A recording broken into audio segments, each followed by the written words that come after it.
जय जिनेन्द्र आप सभी को। टॉपिक था वैष्णविज्म। वैष्णविज्म में अभी जो युग पढ़ने वाले हैं वो राजपूत युग है। राजपूत युग में वैष्णव धर्म।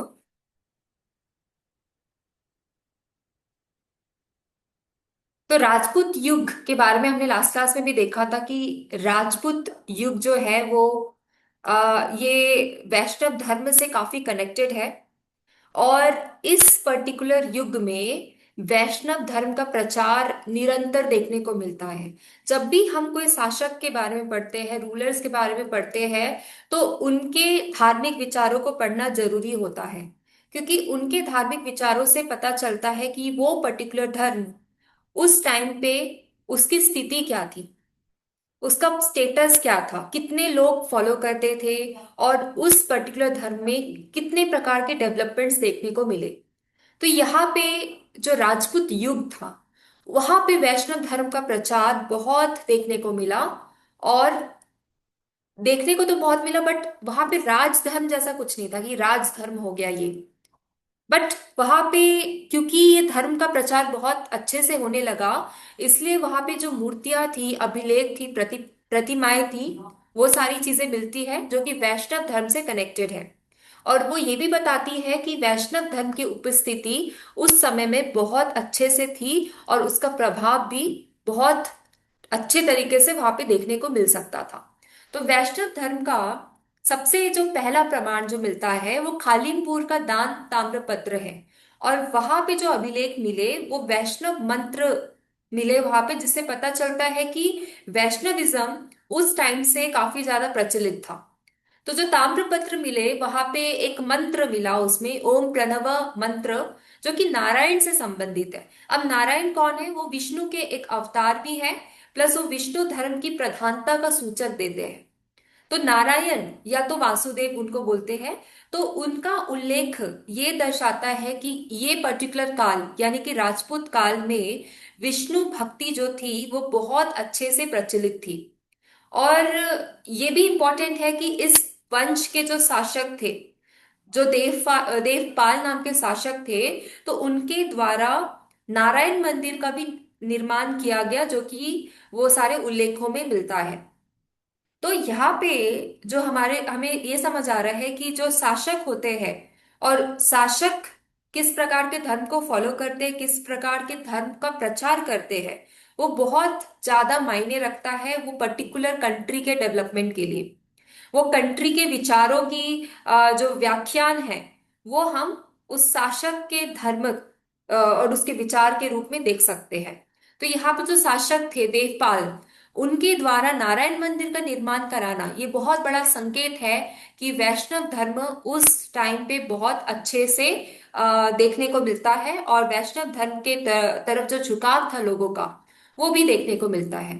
फिर उसके बाद दूसरे वंश जब आगे आते हैं, जो वंश जो बढ़ते जाता है, तो उसमें मेन वंश आता है जिनके शासक ने खुद को परम वैष्णव माना है। और उनके द्वारा जो वैष्णविज्म पे जो झुकाव था, वो स्पष्ट उसका स्पष्ट संकेत मिलता है।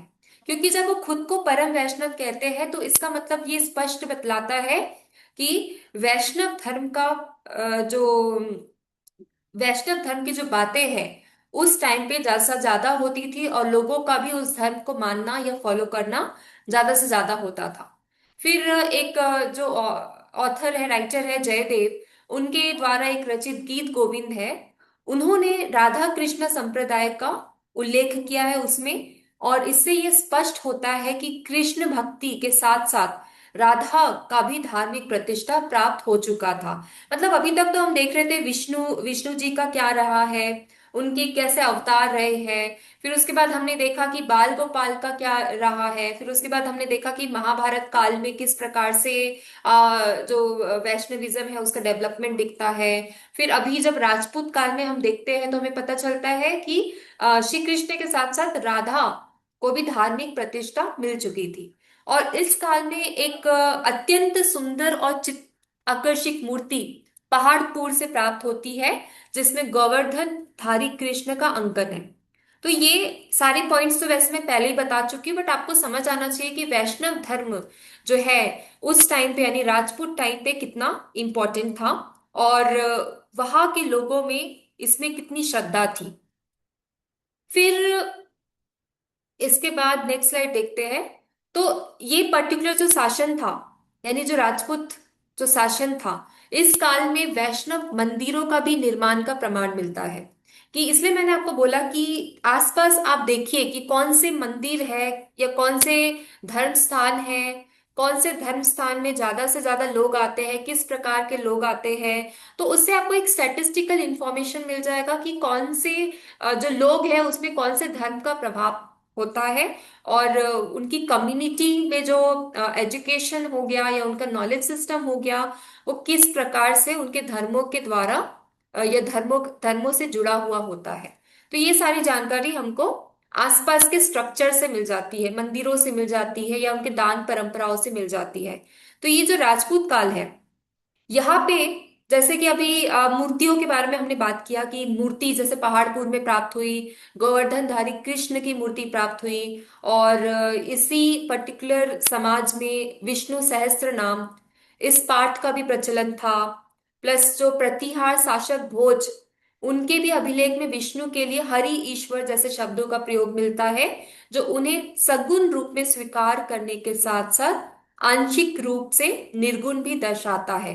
तो ये भी बहुत इंपॉर्टेंट पॉइंट है जो कि मैंने आपको बार बार बतलाया है कि जो वैष्णविज्म धर्म है, इसमें विष्णु के सगुण और निर्गुण दोनों ही रूप का दोनों ही रूपों की चर्चा की गई है। मतलब बताया गया है कि दोनों रूप इनके इंपॉर्टेंट है, सगुण रूप भी इंपॉर्टेंट है और निर्गुण रूप भी इंपॉर्टेंट है।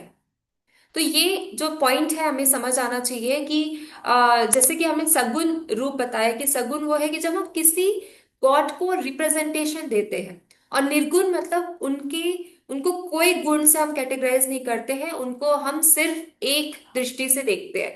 बट ये जो शासक है इसमें सगुण और निर्गुण दोनों का ही रूप हमको देखने को मिलता है। तो मंदिरों की जब बात होती है तो इस काल में हमें बहुत सारी मूर्तियां मिली, बहुत सारे ऐसे ऑब्जेक्ट्स मिले जो कि बताता है कि ये धर्म को बहुत अच्छे से वहां पे फॉलो किया गया। मंदिरों के लिए दिए गए दानों का भी उल्लेख किया गया। प्लस जो चंदेल वंश था, उसके जो शासक थे, उनके द्वारा भी विष्णु मंदिर के निर्माण का उल्लेख मिलता है।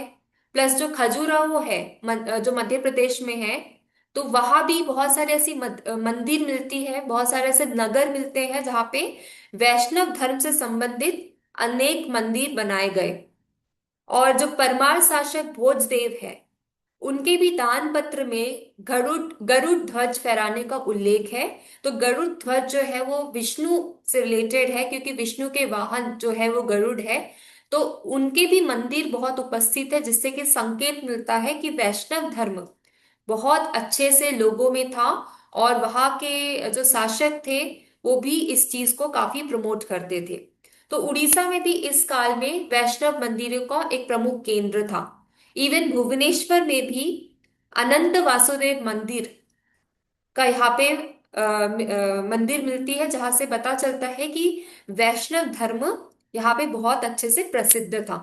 तो मैं भी आप लोग को यही बोलती हूँ कि जब भी ऐसा मौका मिले तो ऐसे जो इम्पोर्टेंट प्लेसेस है, रिलीजियस साइट्स है, वहां पे आप विजिट कर सकते हो, देख सकते हो कि वहां पे क्या डेवलपमेंट है और वहां से लोगों में क्या प्रभाव है, उनका क्या डेवलपमेंट है। तो इससे हमें समझ आता है कि ये सब कितने इंपॉर्टेंट होते हैं मंदिर, और कोई धर्म जब इसकी बात करते हैं तो इससे लोगों में क्या इन्फ्लुएंस पड़ता है, ये सारी चीजें हम देख सकते हैं और इससे हम चीजें पता कर सकते हैं। अब आगे देखते हैं। वैष्णव धर्म में एक और एक चीज बहुत इंपॉर्टेंट है और वो है मूर्ति कला। तो मूर्ति कला की क्या विशेषताएं हैं? इस काल में जो वैष्णव मूर्तियां जो मिली, तो सबसे पहले जो वैष्णव मूर्तियां मिली उसमें चतुर्भुजी विष्णु की प्रतिमाएं बनाई गई है। चतुर्भुजी यानी कि चार हाथ वाले विष्णु। और उस मूर्ति में जो ऑब्जेक्ट्स मिलते हैं वो है शंख, चक्र, गदा, इस प्रकार के जो वस्तु दिखते हैं जो कि वो धारण किए हुए हैं। फिर उसके बाद मूर्तियों में लक्ष्मी तथा विष्णु के वाहन गरुड़ को भी सम्मिलित किया गया है। तो इससे एक एक चेंजेस से हमको समझ आते हैं कि उनकी क्या साइकोलॉजी रही है, किस प्रकार की जो चित्रकला है उसमें क्या क्या विकास रहा है। तो ये सब हम मूर्तियों से स्टडी कर सकते हैं। और अभिलेखों की ऊपरी भाग में जो प्राय गज लक्ष्मी है, उनकी भी आकृतियां अंकित मिलती है। ठीक है। तो मूर्तिकला से हमको समझ आता है कि वैष्णव धर्म जो था वो लोगों में कितने अच्छे से देखने को मिलता है। और जो विष्णु अवतारों की परंपरा है वो भी हम देखते हैं। तो भारत के जो विभिन्न भाग है वहां पे विष्णु के विविध अवतारों की प्रस्तुत मूर्तियां हैं। जो विष्णु के अवतार है, बहुत सारे विष्णु के अवतार रहे हैं, तो उससे रिलेटेड हमको मूर्तियां देखने को मिलती है जो विष्णु के अवतार रहे हैं। विष्णु के हालांकि काफी अवतार रहे हैं, 24 टोटल अवतार माने गए हैं विष्णु के। तो वो पर्टिकुलर अवतार से रिलेटेड भी मूर्तियां मिलती है। आ, तो विष्णु के जो अवतार की हम बात करते हैं, तो वैसे तो हम इसको ज्यादा डिटेल में नहीं लेंगे कि विष्णु के अवतार कौन कौन से हैं। बट बहुत पहले यानी कि आदि पुरुष टाइम से लेके अभी जो आने वाला जो फ्यूचर के अवतार है, काल की अवतार, ये सारे अवतार की चर्चा होती रही है। ये चर्चा इसलिए भी होती रही है क्योंकि जब जब अधर्म बहुत ज्यादा बढ़ जाता है तब विष्णु जी खुद आते हैं अवतार के रूप में और धर्म की रक्षा करते हैं। और इसी वजह से जो अवतार है उसकी काफी चर्चा दिखाई देती है। तो विष्णु के जो अवतार की परंपरा रही है उसमें जो मेन जो उत्तर भारत में जो अवतार देखने को मिलते हैं वो है मत्स्य अवतार, वाराह अवतार और नरसिंह अवतार। ये सारे अवतार मिलते हैं।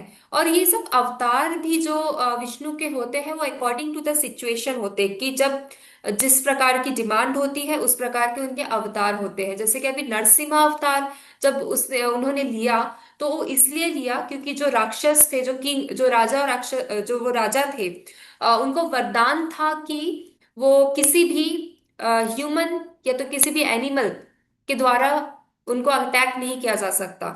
और इसी वजह से नरसिम्हा अवतार श्री कृष्ण को लेना पड़ा। तो नरसिम्हा अवतार लेके उन्होंने प्रूव कर दिया कि जब जब अधर्म बहुत ज्यादा हो जाता है तो धर्म को भी अपने रास्ते देखने पड़ते हैं।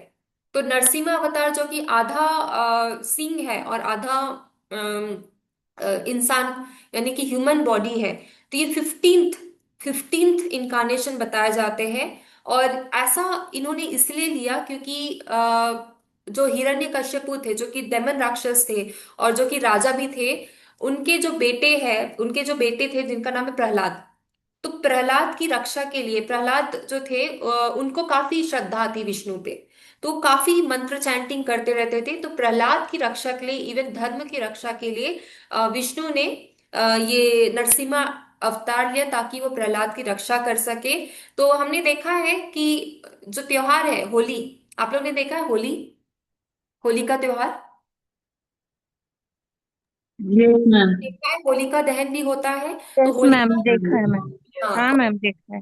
है ना, होलिका दहन में क्या होता है कि जो होलिका रहती है उसको वरदान मिलता है कि अग्नि उसको भस्म नहीं कर सकती है। तो होलिका क्या करती है, वो प्रहलाद को लेके आग में अंदर चली जाती है ताकि प्रहलाद का अंत हो जाए और वो सेफ रहे। बट अंत में होता क्या है, होलिका का ही दहन हो जाता है पर जो प्रहलाद होता है वो सेफ रहता है। अब इससे ये पता चलता है कि जो विष्णु की श्रद्धा थी प्रहलाद में, इस वजह से वो सेफ हो जाते हैं। प्लस विष्णु खुद अवतार लेकर आते हैं नरसिम्हा अवतार के रूप में ताकि वो अपने भक्त प्रहलाद की रक्षा कर सके। तो इस प्रकार के अवतार से हमें पता चलता है। और जब ऐसी मूर्तियां मिलती है प्लस ऐसे जब त्योहार के सेलिब्रेशंस होते हैं तो हमें पता चलता है कि ये सब जो धर्म है वो लोगों में कितना मिला हुआ है। भले आज मे बी सब सब धर्म के लोग होली मनाते होंगे बट उनको नहीं पता होगा कि ये क्यों मनाया जाता है, इसके पीछे का रीजन क्या है और ये कितने टाइम से मनाया जा रहा है और इसमें किस किस प्रकार का विकास हुआ है। तो ये सब समझने के लिए हमें ये इंटरडिसिप्लिनरी फॉर्म में धर्म को समझना बहुत इंपॉर्टेंट है, जो कि हम इस पर्टिकुलर सब्जेक्ट के थ्रू कर रहे हैं। तो उत्तर भारत में हम देख सकते हैं कि ये सब पर्टिकुलर अवतार लाइक मत्स्य, वाराह और नरसिम्हा अवतार, इनकी मूर्तियां प्राप्त मिलेंगी। बंगाल में वामन अवतार और वामन अवतार के साथ परशुराम अवतार, ये सारे अवतार मिलेंगे। अब वामन अवतार की भी स्टोरी है। तो वामन अवतार जो थे वो 17th अवतार है, और वो ड्वार्फ फॉर्म में थे। ड्वार्फ मतलब जो जिनका शरीर काफी छोटा होता है, तो उनके रूप में वो आते हैं। तो उनका मकसद रहता है कि एक राजा है बाली, उन्होंने जितने भी दुनिया के जितने भी राजाएं थे, या जितने भी क्या बोलते हैं, अ, जो राजा वगैरह, तो सबको कैप्चर कर लेते हैं, सबको बंदी बना लेते हैं। तो इसी वजह से जो इंद्र है और बाकी के अलग अलग जो डीटीज है, वो लोग ना इधर उधर भागते रहते हैं कि उनको अपने आप को सुरक्षा करना है, नहीं तो जो बाली है उसको उनको भी बंदी बना लेंगे। तो जो ये जो भी भगवान है जो कि भागते रहते हैं, उनको बचाने के लिए जो लॉर्ड विष्णु हैं वो एक वामन अवतार लेकर आते हैं। तो विष्णु जब ऐसे अवतार लेके बाली के पास आते हैं, तो वो कुछ यज्ञ परफॉर्म करते रहते हैं, और यज्ञ परफॉर्म करते रहते हैं। और इसी वजह से क्या बोलते हैं, जब वो यज्ञ परफॉर्म करते रहते हैं, तो उन्होंने एक क्या बोल एक इच्छा मानते हैं कि एक सेकेंड, हाँ, जब वो एज अ वामन अवतार के रूप में आते हैं, तो जो क्या बोलते हैं, जो बाली होते हैं, तो बाली कुछ यज्ञ करते रहते हैं, और बाली की इच्छा होती है कि बाली और ये वामन का ना एक टाइप ऑफ कॉन्वर्जेशन होता है। अभी मैं एकदम लॉन्ग में तो नहीं बता पाऊंगी, शॉर्ट में बताती हूँ। कॉन्वर्जेशन होता है जहाँ पे ये जो वामन अवतार होते हैं, वो बोलते हैं बाली को, रिक्वेस्ट करते हैं कि मुझे मेरे हाइट के हिसाब से 3 बार मैं चलूँ, उस हिसाब से मुझे ये धरती का पार्ट चाहिए। तो बाली क्या है, वो हंसते रहते हैं कि आपको 3 क्या, आपको 6 पार्ट लेना, आप 6 पार्ट ले लो करके, ऐसा वो हंसते रहते हैं। तो उस समय जो वामन अवतार होते हैं विष्णु के, वो बहुत ही हाइट, यानी बहुत बड़े हो जाते हैं, बहुत ही हाइटेड हो जाते हैं। तो उस समय बाली को टेंशन आता है कि उन्होंने तो अब वरदान दे दिया है, उन्होंने तो बोल दिया है कि अब 3, आपके हिसाब से 3 कदम हिसाब से आप धरती ले लो, अब तो इतने बड़े हैं, अब मैं इनकी इच्छा कैसे पूर्ति करूं। तो इसलिए वो फिर लास्ट में अपना सर दे देते हैं उनको रखने के लिए। और जब सर के ऊपर वो पाँव रखते हैं, वामन जो अवतार होते हैं, तो बाली जो है वो धरती के अंदर चले जाते हैं। और इस प्रकार से जो बाकी के जो राजा राजाओं को जिनको बंदी बना लिया जाता है, उनको बंदी से मुक्त किया जाता है। और फिर उनको जो जो उनके प्रदेश होते हैं, उनके जो भी उनके कैप्चर्ड जो जगह है, वो उनको वापस दे दिया जाता है। तो इस प्रकार से देखा गया है कि वामन अवतार में विष्णु ने कैसे राजाओं की रक्षा की, कैसे धर्म की रक्षा की। तो वैसे आगे परशुराम अवतार होता है। परशुराम अवतार में भी ऐसी होता है कि जो क्षत्रिय क्षत्रिय लोग होते हैं, उनका उनका बहुत ही ज्यादा ही स्ट्रांग इन्फ्लुएंस हो जाता है। तो उनसे फाइट करने के लिए, और जो ब्राह्मण लोग हैं उनको उनका स्टेटस वापस देने के लिए परशुराम इस अवतार में आते हैं। तो मतलब ये, इससे हमको ये समझ आता है कि धर्म और अधर्म, इसके बीच कोई भी हो, तो वहां पे विष्णु आते हैं और धर्म का साइड लेते हैं। मतलब ऐसा वो भेदभाव नहीं करते कि ब्राह्मण के साथ बुरा हो रहा है, क्षत्रियो के साथ बुरा हो रहा है, ये भेदभाव नहीं करते। कहीं किसी के साथ भी बुरा हो रहा है तो वो अपना अवतार लेकर आते हैं। तो वैसा हमें ये जो मूर्तियां मिलती है, इससे देखने को मिलता है। और फिर जब मध्य भारत में राम तथा उनकी लीलाओं का विशेष रूप दर्शाया जाता है। और जैसे हमको रामायण के बारे में तो पता ही है कि रामायण, रामलीला, दिवाली, ये सारे त्योहार मनाते हैं, और इसका काफी इन्फ्लुएंस है। तो ये इन्फ्लुएंस में भी हमको ये समझ आता है कि जब राम के अवतार में विष्णु आते हैं, तो वो क्यों आते हैं। वो भी धर्म की रक्षा के लिए आते हैं। जब रावण का बहुत ही ज्यादा प्रकोप था, और उसकी वजह से जो है सीता का हरण हो जाता है, उसकी वजह से अधर्म बढ़ते ही जाते हैं, तो राम अवतार में आना पड़ता है। और उसकी उनकी जो लीलाएं हैं, उसके उसके रूप से उनको लोगों तक पहुंचना पड़ता है, और लोगों में वापस धर्म की स्थापना करनी पड़ती है। तो ये सारी चीजें भी हम मूर्तियों के रूप में देख सकते हैं, प्लस त्योहारों के रूप में देख सकते हैं। और इस काल में जो प्रसिद्ध था 10 अवतार मंदिर, वो भी गुजरात में देखने को मिलता है, जिससे कि पता चलता है कि उनके जो अवतार है और उनके जो रूप है, उसकी कितनी चर्चा है। तो वैसे तो अवतारों की बहुत सारी स्टोरीज हैं, बहुत सारे ऐसे माइथोलॉजिकल फैक्ट्स हैं, उसमें हम लोग नहीं जाएंगे। बस इतना समझ सकते हैं कि जब अवतार की बात आती है तो विष्णु हमेशा कोई ना कोई रूप में आते हैं ताकि धर्म की रक्षा कर सके। ठीक है, आगे बढ़ते हैं।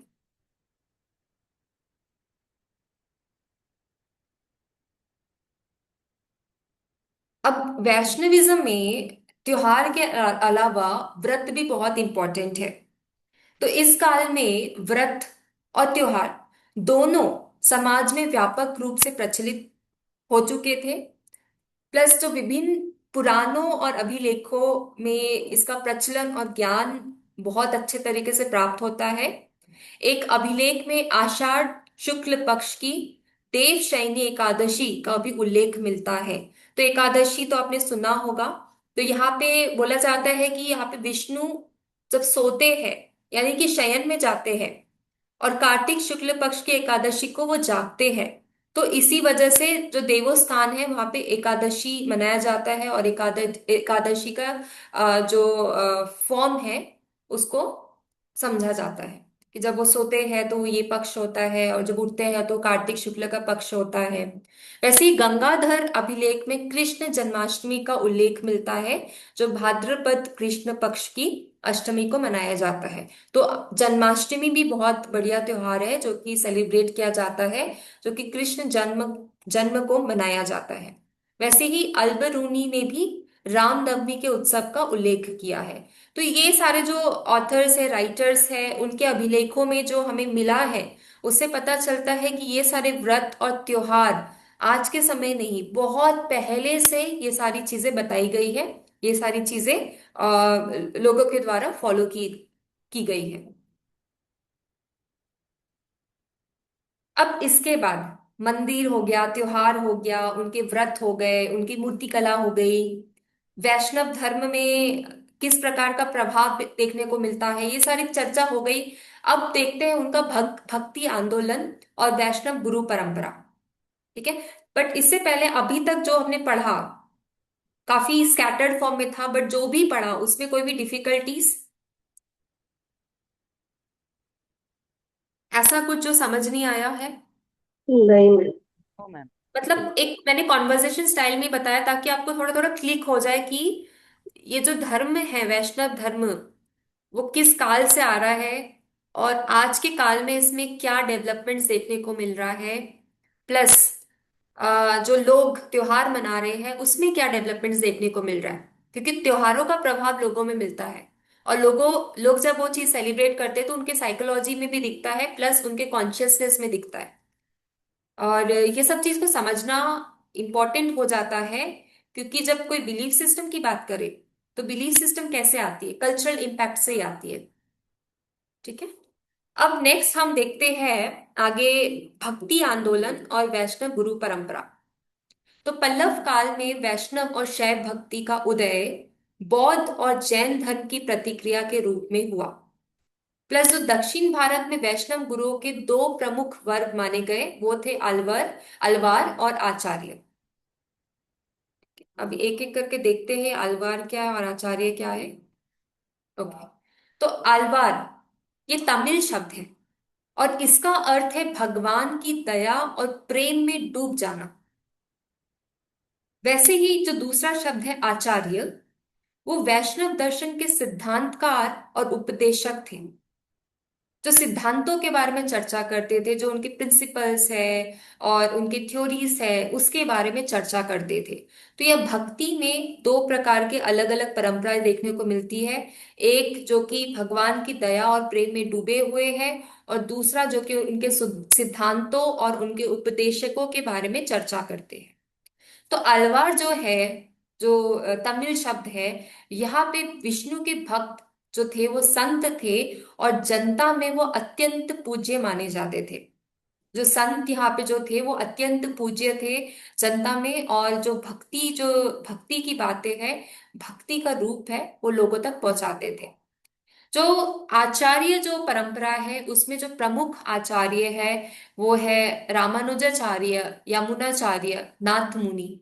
ये सब आचार्य, रामानुजाचार्य की चर्चा मैंने पहले ही की है, जो विशिष्ट अद्वैत उसके जो विशिष्ट अद्वैत ट्रेडिशन के जो गुरु है रामानुजाचार्य है, जो कि अद्वैत वेदांत को और ऊपरी लेवल तक लेके जाते हैं और लोगों को बताते हैं कि भेद वगैरह कुछ भी नहीं है, नथिंग इज डिफरेंट, एवरीथिंग जो है वो एक ही है, उसको और शुद्ध रूप में लेकर आते हैं।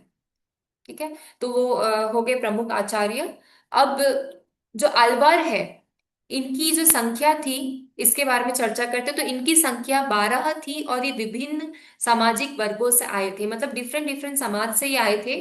और ये जो भी गुरु के जो ग्रुप्स थे उनमें 12 इंपॉर्टेंट गुरुज थे जो कि ये अलवर कम्युनिटी को आगे लेके जाते हैं। जो आचार्य है उसमें रामानुजाचार्य ने शंकराचार्य के अद्वैत के स्थान पर विशिष्ट अद्वैत सिद्धांत प्रस्तुत किया। मतलब कहीं ना कहीं उनको शंकराचार्य के अद्वैत वेदांत में कमियां लगी होंगी और इसी वजह से उन्होंने शुद्ध अद्वैत, विशिष्ट अद्वैत की प्रस्तुति की। आलवार में भक्ति गीतों के माध्यम से धर्म का प्रचार हुआ। प्लस जो आचार्य थे जैसे रामानुजाचार्य, ये लोग उन्हें ब्रह्मा सूत्र, उपनिषद और गीता का भाष्य लिखे, भाष्य मतलब कमेंट्री, तो जो जो मेन मेन टेक्स्ट थे उनकी कमेंट्रीज ये लोगों तक लेकर आते हैं। अब जो आलवार है उनमें गीतों का संग्रह नालय दिव्य प्रबंधम में किया गया है जिसमें 4000 पद है। प्लस जो आचार्य थे उन्होंने 3 सत्ताओं की बात की, जो कि जड़ यानी कि मैटर, जीव जो कि कॉन्शियस बीइंग है, और परमात्मा जो कि हायर सोल है, सुप्रीम सोल है। तो ये सारे सत्ताओं के बारे में बात किया है। अलवार जो थे आज भी दक्षिण भारतीय मंदिरों में इन गीतों का पाठ्य करते हैं। आज भी यहाँ पे पाठ्य होता है, जो अलवार के जो गुरुओं ने बताया है उनके जो गीत है आज भी मंदिरों में उसका पाठ्य होता है। प्लस जो आचार्य है उसमें जो माधवाचार्य ने द्वैतवाद की बात की, प्लस जो निम्बकाचार्य है उन्होंने द्वैताद्वैत की बात की, तथा जो वल्लभाचार्य है उन्होंने पुष्टि मार्ग बताया। तो ये सब जो स्थापना हो चुकी थी उसके बाद उनके फॉलोअर्स इसको आगे लेकर अभी भी मंदिरों में ये सारे सिद्धांत लोगों तक पहुंचाते हैं। तो ये था एक डिफरेंस आचार्य और अलवार के बीच में, जिससे हम वैष्णव जो गुरु परंपरा है उसको समझ सकते हैं और आज ये किस प्रकार से फॉलो किया जा रहा है वो भी हम समझ सकते हैं। ओके, तो ऑलमोस्ट हमारा वैष्णव धर्म का कंप्लीट हो चुका है, जितनी उसमें बात कर सकते थे वो कर लिए हैं, क्योंकि हमारा मेन फोकस यही था कल्चरल इन्फ्लुएंस, सोशल इन्फ्लुएंस, सामाजिक दृष्टि से क्या क्या उसमें प्रभाव पड़ सकते हैं, प्लस जो हिस्टोरिकल जो जो डिफरेंट डिफरेंट पीरियोडिकल वे में हमने देखा उसमें क्या क्या डेवलपमेंट्स रहा है। तो वो सारी चीजें का डिस्कशन हम ऑलमोस्ट कर चुके हैं। ये रिलीजन में क्या फॉलोअर्स है, क्या किस चीज को मानते हैं, किस चीज की इसमें परंपरा है, ये सारे डिस्कशंस ऑलमोस्ट हो चुके हैं। इसके बाद कुछ ज्यादा कुछ बचा नहीं है, बस ये एक दो स्लाइड है इसको भी पढ़ लेते हैं। तो जो महाभारत है उसमें भी हमने नारायण वासुदेव परंपरा देखी, उसकी ही बात करते हैं। तो महाभारत के नारायणी खंड, उसमें विष्णु नारायण के 4 तथा 6 अवतारों की सूचियां मिली है। तो अवतार के बारे में मैंने ऑलरेडी बताया, बहुत सारे अवतार हैं, 24 अवतार टोटल माने जाते हैं। कुछ कुछ जो लेख है उसमें 6 अवतार, कुछ में 4 अवतार, कुछ में, तो इस प्रकार से बातें की गई है। तो कृष्ण का जो परम लोक है वहां पे गोलोक कहा जाता है। और बौद्धयान धर्म सूत्र में गोविंद एवं दामोदर नाम कृष्ण से जुड़कर विशिष्ट आध्यात्मिक अर्थ ग्रहण करते हैं। नारायण नाम का प्राचीनतम उल्लेख शतपथ ब्रह्मांड में 2 स्थानों पर मिलता है। शतपथ ब्रह्मांड की प्रथम कथा में पुरुष नारायण यज्ञ द्वारा वसु, रुद्र, आदित्य आदि को प्रतिष्ठित करते हुए स्वयं को समस्त लोकों, देवताओं, वेदों एवं प्राणों में प्रतिष्ठित करते हैं। इवन जो द्वितीय कथा है उसमें पुरुष नारायण द्वारा किया गया पांच रात्र सत्र उनमें सर्वभूत स्वरूप और सर्वोच्चता प्रदान करता है। इवन जो तैत्तिरीय आरण्यक उपनिषद है उसमें भी नारायण को उपनिषदों के परमात्मा संबंधी विशेषणों से वर्णित किया है। और जो बालक नारायण की कथा है उसमें बालक के मुख से संपूर्ण सृष्टि का दर्शन होता है और नारा को जल तथा अपने निवास के रूप में स्वीकार करने से नारायण नाम की व्युत्पत्ति स्पष्ट होती है। तो जैसे मैंने नारायण का कंसेप्ट आपको समझाया था कि जो जलों में निवास करते हैं वहां से वो नारायण आते हैं और अपनी जो उनकी जो पर्पस है धर्म की स्थापना, वो सब लेके आगे बढ़ते हैं।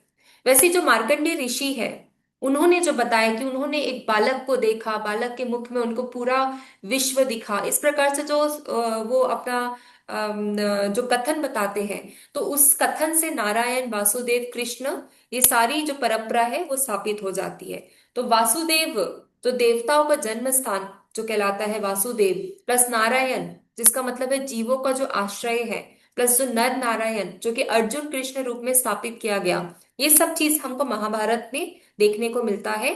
तो वैष्णव परंपरा जो है ओवरऑल है, वो अहिंसा और धर्म दोनों पे फोकस्ड है। और इसका जो विकास है वो नारायण वासुदेव की अवधारणा से विकसित हुई है। और जो मेन इसमें फोकस रहा है वो विष्णु का अवतार और वैष्णव में जो भक्ति परंपरा है। तो इस जो अवतार की संकल्पना है, मैंने अभी जस्ट बताया कि धर्म की रक्षा एवं अधर्म के विनाश हेतु विष्णु का अवतरण, धर्म की रक्षा के लिए वो अपने आप को धरती पे लाते हैं और फोकस करते हैं कि धर्म की रक्षा की जाए। जो उनके 10 अवतार हैं, जो मेन अवतार लेके माने जाते हैं, मतलब लोगों को पूछा जाए तो वो यही बोलते हैं कि 10 10 अवतार है। तो 10 अवतार कौन कौन से हैं? मत्स्य, कुर्म, वाराह, नरसिंहा, नरसिंहा की मैंने अभी बात की। देन वामन अवतार की बात की, और परशुराम अवतार की बात की। रामकृष्ण अवतार के बारे में तो ऑलमोस्ट सबको मालूम है।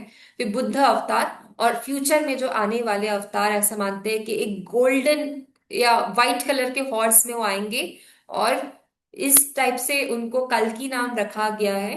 तो इस अवतार का बहुत चर्चा होता है वैसे तो आजकल के डायलॉग्स में, कि वो अवतार कैसे होंगे, उनके साथ कौन होगा। तो बोला जाता है कि महाभारत से जो अश्वत्थामा है, वो भी फिर से उनका रूप देखने को मिलेगा, क्योंकि वो अपनी उन्होंने जो गलती की थी, वो गलती को उन्होंने माफी तो मांग ली थी, बट इस टाइम वो कल्कि की हेल्प करते हैं। तो ऐसे ही पिक्चरों में भी आपको शायद देखने को मिला होगा, जब आपने अवतार की मूवी देखी थी, तो ये सारे कॉन्सेप्ट्स आपको देखने को मिले होंगे। तो प्रारंभिक अवतार में जो है प्रकृति संरक्षण से जुड़े हैं, और जो बाद के अवतार जो देखने को मिलते हैं वहां पे नैतिक, सामाजिक और आध्यात्मिक आदर्श स्थापित होते हैं। तो राम मर्यादा के प्रतीक है। कृष्ण जो है पूर्ण अवतार के रूप में जो ज्ञान, भक्ति और कर्म है वो सब लेकर आते हैं। बुद्ध अवतार जो है वो कंपैशनेट, करुणा एवं अहिंसा अहिंसा ये सारी चीजों को लेकर आते हैं। और जो कल्कि अवतार है वो अधर्म के नाश के लिए प्रतीक होते हैं। तो वैष्णव धर्म का विकास जो है उत्तर भारत में हुआ, और मध्य काल में जो दक्षिण भारत में अलवार संतों ने भक्ति का जन साधारण तक पहुंचाया। अलवारों की तमिल रचनाएं तमिल वेद कही गई, जिनमें भक्ति, पवित्रता और आध्यात्मिकता का गहन स्वरूप मिलता है। तो जैसे उत्तर भारत में मीरा, वैसे ही दक्षिण भारत में आंडाल कृष्ण भक्ति की प्रमुख प्रतिनिधि है। तो महाभारत और वैष्णव साहित्य ने नारायण, वासुदेव, विष्णु की एकीकृत अवधारणा तथा अवतार सिद्धांत को भारतीय दर्शन और भक्ति परंपरा का केंद्र बनाया। ओके, ठीक है। तो यहाँ तक we will just end this lesson of Vaishnav dharma. इसमें अगर आप लोग को कुछ और बात जाननी है तो आप मुझसे पूछ सकते हो। अगर लगता है आपको कि और भी कुछ इसमें टॉपिक होना चाहिए था वैष्णव धर्म में, तो वो उसके बारे में डिस्कशन कर सकते हैं। प्लस इसके बाद शाक्त धर्म पे हम फोकस करेंगे। ठीक है। तो अभी तक आपको क्या समझ आया, आप एक बता सकते हो? मीनाक्षी जी बोल रहे हैं, अलका जी। Yes ma'am. हाँ, क्या क्या आपको समझ आया इस पर्टिकुलर टॉक में, आप मुझे बता सकते हो? विष्णु धर्म ये जो है राजपूत पीरियड में इट वाज मेनली इम्पोर्टेंट। और इस समय पे बहुत सारे टेम्पल्स भी बिल्ट हुए हैं जिसमें हम सगुण रूप और निगुण रूप दोनों देखते हैं। और बहुत सारी मूर्ति और ऑब्जेक्ट्स भी मिलते हैं। और मूर्ति कला में देखा हमने कि जो विष्णु होते हैं उनके 4 हाथ होते हैं और चारों हाथ में एक एक ऑब्जेक्ट होता है। शंख होता है, गदा, चक्र, वैसे हर एक हाथ में एक ऑब्जेक्ट। और उनका जो वाहन है वो गरुड़ है। फिर उनके अवतार के बारे में देखा। फिर एक दो अवतार की स्टोरी भी देखी, जिसमें नरसिम्हा अवतार की स्टोरी और वो प्रहलाद की रक्षा कैसे करते हैं वो देखा। फिर इस धर्म में व्रत और त्योहार जो है दोनों ही इम्पोर्टेंट है। और फिर आगे जो भक्ति आंदोलन है, और उसमें हमने आलवार और आचार्य दो कैटेगरीज देखे। आचार्य जो है वो एक गुरु समक्ष, मतलब जैसे रामानुजाचार्य सब हुए वैसे हुए, और आलवार जो है वो भक्ति के संत के ग्रुप थे, जो इनके 12 टाइप्स थे, हुए फ्रॉम डिफरेंट सामाजिक वर्ग। और जो आलवार का जो भक्ति का ट्रेडिशन है वो आज भी काफी सारे साउथ इंडियन टेम्पल्स में देखा गया है। फिर उनके 10 अवतार के नाम देखे। और फ्यूचर में जो कल की अवतार आएगा वहां तक। Very nice. ओके, हाँ। और मीनाक्षी जी बोल रहे हो?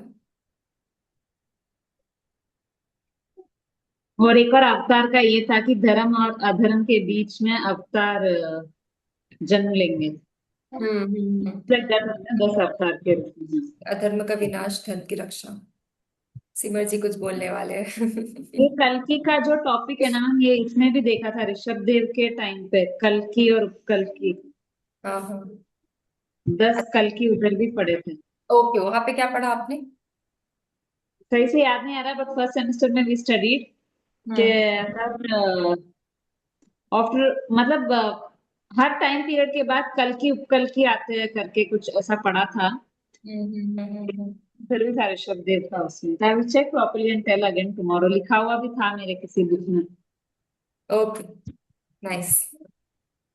हाँ, और बाकी लोग? मैम वो अलवर आचार्य में क्या डिफरेंस था, क्या बता रहे थे आप वहाँ? ये दोनों अलग अलग संप्रदाय है। ये जो गुरु परंपरा है, तो उसमें मैंने डिफरेंस बताया अलवर और आचार्य के बीच में। जो अलवर जो शब्द है वो तमिल शब्द है, जिसका मतलब होता है कि भगवान की दया और प्रेम में डूब जाना। तो मोस्टली जो अलवर है वो भक्ति को प्रिफर करते हैं, और जो आचार्य है वो नॉलेज को प्रिफर करते हैं, ज्ञान को प्रिफर करते हैं। तो आचार्य में आप देखोगे रामानुजाचार्य है, माधवाचार्य है, वो सिद्धांतों पे फोकस करते हैं कि वैष्णविज्म में कौन कौन से सिद्धांत होने चाहिए। भक्ति में तो है ही उनका झुकाव, बट ज्यादा से ज्यादा उनका झुकाव जो है सिद्धांतों में है। बट अलवार में मोस्टली जो भक्ति के गीत होते हैं, और जो गायन वाली जो प्रतिक्रिया होती है, वो सारी चीजें अलवार में देखने को मिलते हैं। तो ये एक बेसिक डिफरेंस है। ओके। हम्म। ऑलराइट, मीनाक्षी जी, आपने क्या एक समराइज बता सकते हैं? हाँ मैम, आज स्पेशली हमने जो वैष्णव मंदिर और दान परंपरा, मतलब सॉरी वैष्णव मंदिर, राजपूत युग में जो वैष्णव धर्म की जो सिचुएशन है, उसके बारे में स्पेशली शुरुआत उसी से हुई थी। जैसे इस काल में अनेक वैष्णव मंदिरों का निर्माण का प्रमाण मिलता है हमको। मंदिरों के लिए दिए गए दानों का भी उल्लेख, क्योंकि एक सेकंड पॉइंट ये भी था, वैष्णव मंदिर और दान परंपरा। तो मंदिरों के लिए दिए गए दानों का उल्लेख भी हमें अलग अलग अभिलेखों में मिलता है। चंदेल वंशी एक शासक, जिसमें परमार्थ देव द्वारा विष्णु मंदिर के निर्माण का उल्लेख मिला है।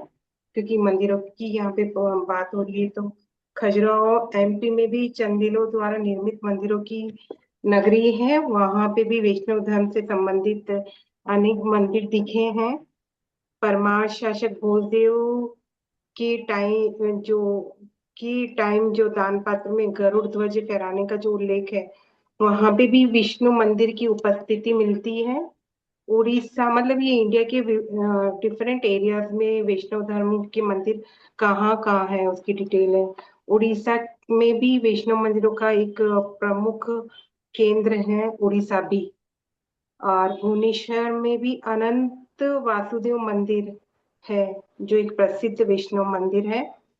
और यहाँ पर विभिन्न दान परंपराएं, मूर्ति कला की भी स्पेशल आपने बताई है बातें, कि किस किस टाइप की दान परंपरा का एक टॉपिक था, वैष्णव मंदिर और दान परंपरा। और वैष्णव मूर्ति कला की स्पेशलिटी बताई थी कि किस तरीके की मूर्तियां हैं। चतुर्भुजी मूर्ति है, और विष्णु ने कहीं कहीं पे अलग अलग जगह कहीं शंख चक्र गदा और पद्म धारण किए हुए हैं। और लक्ष्मी और विष्णु के वाहन के रूप में हमें वहां गरुड़ उनका वाहन के रूप में दिखा है। और ऊपरी भाग में जैसे गजलक्ष्मी की आकृतियां हैं। विष्णु अवतारों की परंपरा मतलब अलग अलग तरह की जो 10 अवतार हुए हैं, उनकी डिटेल अच्छे से आपने उनकी से बताइए कि कहाँ पर कौन सी है। स्पेशली मत्स्य वराह नरसिंह जो उत्तर भारत में है, वामन और परशुराम जो बंगाल में है, मध्य भारत में राम और उनकी लीलाओं का वर्णन है। दशावतार मंदिर जो गुजरात के सहस्त्रलिंग झील के तट पर स्थित है, और इस मंदिर का निर्माण चालुक्य नरेश जय सिंह ने करवाया है। उसके बाद अपने वैष्णव व्रत और त्योहार का डिटेल बताया है।